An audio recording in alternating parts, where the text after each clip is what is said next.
CPM എന്ന് പറഞ്ഞൊരു രാഷ്ട്രീയ പാർട്ടിയെ സംബന്ധിച്ചിടത്തോളം ആ വിപ്ലവ രാഷ്ട്രീയ പാർട്ടിയുടെ രാഷ്ട്രീയ ലൈൻ അത് പരിശുദ്ധമായിരിക്കണം.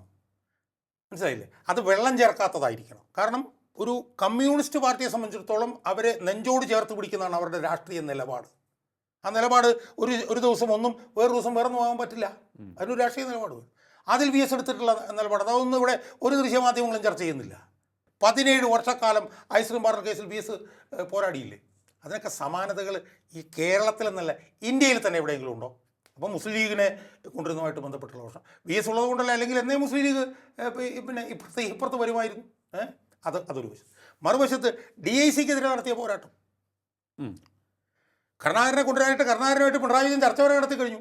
എനിക്കൊന്ന് 2005 മറ്റോ നടന്ന പിന്നെ തദ്ദേശ സംവരണ തെരഞ്ഞെടുപ്പിൽ DICയുമായിട്ട് അടവ് നയം പോലും ഉണ്ടായിരുന്നു. ആ കാര്യത്തിൽ VS എടുത്തിട്ടുള്ള അചഞ്ചലമായിട്ടുള്ള സമരം എനിക്കത് ഓർമ്മയുണ്ട്. അന്നൊക്കെ ഞാൻ VSനൂടെ ഉണ്ട്. കത്തുകളൊക്കെ തയ്യാറാക്കി രാത്രി എഴുതി, പിന്നെ ഇംഗ്ലീഷിൽ തർജ്ജമ ചെയ്ത് മലയാളത്തിൽ ഇംഗ്ലീഷിൽ എഴുതി മലയാളത്തിൽ തർജ്ജമ ചെയ്ത് VSനെ കൊണ്ട് കാണിച്ച് കറക്റ്റ് ചെയ്യിപ്പിച്ച് വീണ്ടും എഴുതി. ഏതോ ഒരു ദിവസം വെളുപ്പാങ്കാലത്താണ് VS കൽക്കട്ടയിൽ എന്നെന്തോ ഒരു പോളിറ്റ് ബ്യൂറോ എടുക്കണം. ആ പോളിറ്റ് ബ്യൂറോയ്ക്ക് കൊടുക്കാൻ വേണ്ടിയിട്ട് ബുദ്ധിമുട്ടിയതൊക്കെ ഞാൻ ഇന്നും ഓർക്കുന്നു.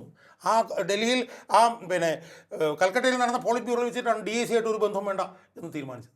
അതിലൊക്കെ VS പിന്നെ എടുത്തിട്ടുള്ളൊരു ഇച്ഛാശക്തിയോടുകൂടിയുള്ള ഊർജ്ജസ്വലമായിട്ടുള്ള പോരാട്ടം ഉണ്ടല്ലോ, അതൊന്നും നമുക്കൊരിക്കലും മറക്കാൻ കഴിയില്ല. അതുപോലെ തന്നെ വർഗീയ ശക്തികൾക്കെതിരായിട്ടുള്ള പോരാട്ടം.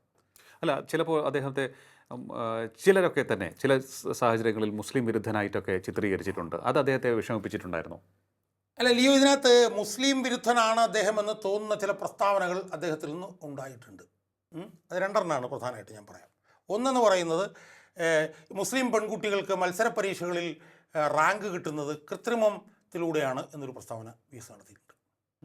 രണ്ട്, ഇപ്പോൾ ഈ വെള്ളാപ്പള്ളി ഗണേശനൊക്കെ പൊക്കി പിടിച്ചു നടക്കുന്ന കുറച്ചു കാലം കഴിയുമ്പോഴത്തേക്ക് കേരളത്തിൽ പിന്നെ മുസ്ലിങ്ങൾ ഭൂരിപക്ഷമാകും എന്ന് VS നടത്തിയിട്ടുള്ള പ്രസ്താവന.